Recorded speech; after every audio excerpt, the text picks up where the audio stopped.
May mga bagay talaga kaming mga lalaki na hindi namin kayang aminin sa inyo, most especially when it comes to a sexual dynamic point, or sabihin na natin yung katuwaan na nangyayari sa kwarto. Yeah.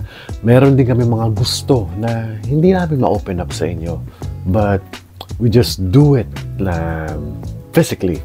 Ginagawa na lang namin siya ng biglaan sa inyo. Kaya minsan nagugulat kayo, uy, bakit may bago?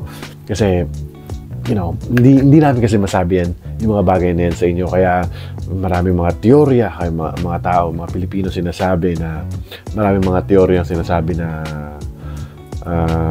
yun, yung mga lalaki, lalaki gusto nila ganito, gusto nila ganyan, and then may mga explanation sila.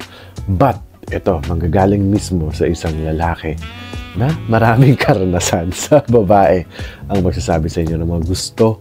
Mostly, hindi lahat ha, yan na naman kayo ha, hindi lahat yung mga gusto ng mga lalaki when it comes to sex, especially para malaman mo yung ibig sabihin talaga ng men's sex life. So, pero bago yan. Sa mga bago dito sa channel ko, ako nga po pala si Yuli Leonor. Isa po akong OFW dito sa South Korea. And also, sana nag-like muna kayo sa channel ko na to. I-like nyo na muna yung video na to, I-like nyo na muna itong video. And also subscribe to my channel. And also turn on your notification bell kasi nag-upload nga po tayo ng 3 to 4 videos a week. Yan, napakarami po niyan.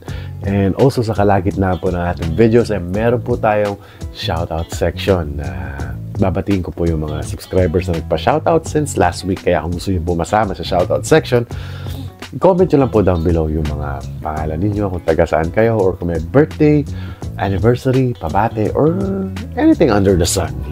Kahit ano ba dyan, babatiin natin yan next week. It depends kung kailan po kayo nag-comment sa video na to. So without no more further ado, let's go to our main topic for today.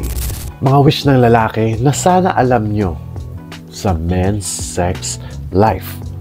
Number 1, hindi kami tatanggi. Yep, nakakatawa man pero totoo. Kaming mga lalaki. Di ba? Maraming nare-report sa Tulfo. Maraming nakikitang kumakalat na video sa Facebook na yung lalaki, si Mister, nahuli ng bababae. Kasi once, yung mga lalaki talaga is accepted or not, hindi kami talaga tatanggi. Lalo-lalo na kapag babae naghahabol sa amin. Tara, doon tayo sa kwarto. Magagawin tayo. 80 out of 100%. 80% out of 100. Hindi tatanggi yung lalaki. Yes, that's the truth. Sana alam niyo yan. Kasi, as I said sa mga dating video ko nga na kami mga lalaki, naka-engrave na sa amin yan. Parang nakatatak na talaga sa amin yan. Parang binurda na talaga, di ba? Parang mainit na pagtatak na yan. Nakatatak na talaga sa nature namin yan bilang lalaki na mag-procreate kami, magparami. Hirap na sabihin kasi baka makancel tayo dito sa YouTube. Pero yeah, ayan talaga pinaka-main nature ng lalaki. Sexual nature ng lalaki. And once a fine-looking, good-ass lady ang mag-aaya sa amin, di ba? Kunyari, napakaganda ng babae. Tapos hinamon kami. Trust me, 80% out of 100. Hindi lang po galing to sa akin. Galing rin po to sa mga surveys, sa mga pranks. Galing din to sa... Meron tayong main source ng information natin dito. Kaya 80 out of 100%, hindi tatanggi yung lalaki. Up next is... SEX is our relaxation. Alam mo ba yan? Pero as I said, hindi nga lahat. Kasi there are also a main component reason kung bakit merong mga lalaki at mga lalaki tumatanggi. Di ba? May mga tumatanggi rin.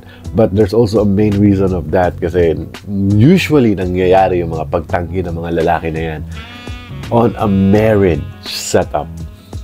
Pansin nyo, may mga boyfriend, bihira lang tumanggi yan. Di ba? But, it's our relaxation. Di ba?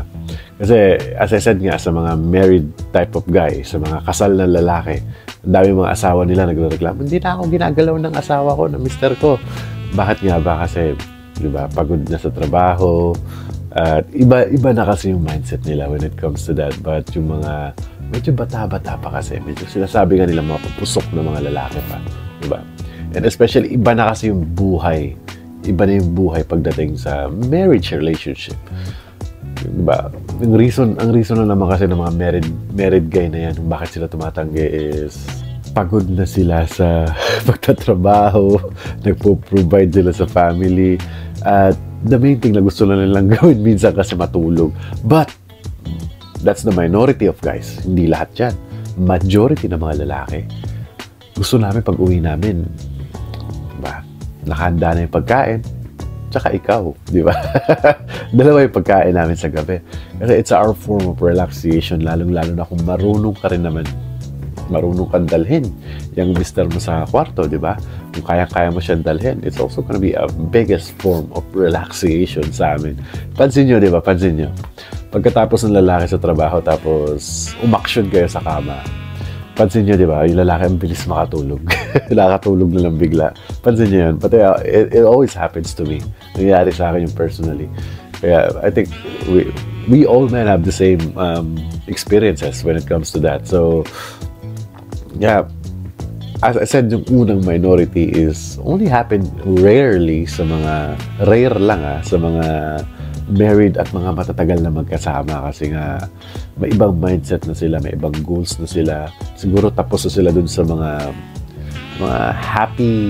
happy ending phase ng buhay nila. Tapos na yata sila dun. Pero kagaya natin, mga 30s or maybe mga 40s, medyo mapupusok pa. 20s, 30s, 40s, malalakas pa tayo when it comes to that.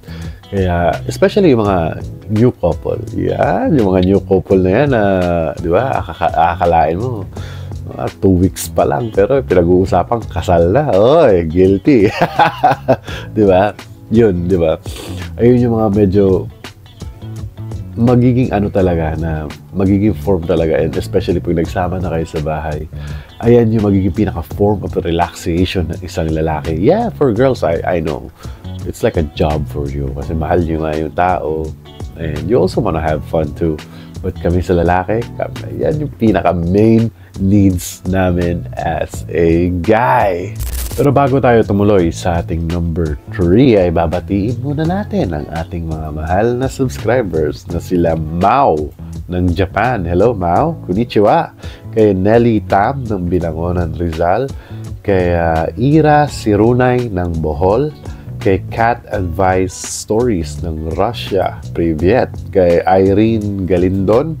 Kay Marisa Dolyaga, na suking-suki na natin all the way from Saudi Arabia. Kaya Jenjing Vlogs, na sabi ni Jenjing Vlogs na happy anniversary raw sa inyo ni Mark. Happy anniversary sa inyo ni Jenjing Vlogs. Yan, maraming salamat po sa pag-comment at walang sawang papa-shoutout at panunood ng aking mga videos. At sana next week marami pa ulit tayong shoutout ng mga mahal nating subscribers na nagpapa-shoutout. Sana kayo, kung gusto nyo rin masama sa shoutout section, sulat nyo lang yung pangalan nyo and birthdays, address, or ano pa ba, yung mga anniversary, monthsary, kahit ano, batiin nyo yung boyfriend nyo na nagloko. Batiin nyo. So, yeah, without no further ado, let's go back to our next one. Up next is, every guy has a different libido. Magkakaiba yung mga libido ng mga lalaki. Papansin nyo, as I said, it also depends on the sexual drive. At yung libido rin kasi medyo na, on my own opinion, mas lumalakas yung sex drive ng lalaki kapag nakapagpahinga siya na maayos. But it varies on different type of people kasi kailan ang mga babae makakapagsabi niyan sa mga past boyfriends nyo, bakit siya iba mag-perform, bakit ito iba mag-perform, kasi all guys have different libidos, hindi lahat pare-parehas. Take note of that one, okay? Hindi lahat, kaya nga yung may term na nasasabi yung mga babae na magaling ba siya sa kama, magaling ba siya. We know that as a sexual drive ng isang lalaki or yung libido niya, they're talking about that one. But I don't know kung ano yung different meaning nyo when it comes to that one. So as I said, every guy is not the same. Okay? So, if I were you, avoid the comparison. Yeah, iwasan niyo yung pagkukumpara kasi iba-iba rin naman kasi yung drive ng isang lalaki when it comes to sex. May mga lalaki nga na hindi masyadong mahilig eh. May mga lalaking ganun eh, na may lalaki na isang beses lang lalabasan, okay na. May mga lalaki rin na minsan maabot pa nga 5 rounds, 3 oras, di ba? Mga ganun. Kaya, always remember this, girls. Every guys have different libido. And last but not the least is gustong-gusto namin. Ito sikreto lang to secret code to. Gustong-gusto namin na kayo yung mauuna magpapakita ng motibo. Ngayon, alam nyo na. Bakit nga ba? Kasi, sa buhay namin bilang isang lalaki, okay, napakadalang mangyari sa amin ng ganong pangyayari. Na yung babae yung magpapakita ng motibo sa amin. Except lang pag partner na namin. But at the first place, kumbaga, yan yung pinaka-fulfilling fantasies namin as a guy. Na magpipiling pogi kami. Paka-pogi ng tingin namin sa sarili namin kapag nagpakita kayo ng motibo. Alam niyo ba yan? Kaya kayo, kung may mga asawa kayo, kung yung lalaki palagi na uuna sa inyo, syempre, niro-romansa ka nga muna. Bakit baliktarin? Bakit kaya hindi natin baliktarin na ikaw kaya umuna sa kanya? Trust me, magugustuhan ng jowa or ng asawa mo yan, yung part na yan.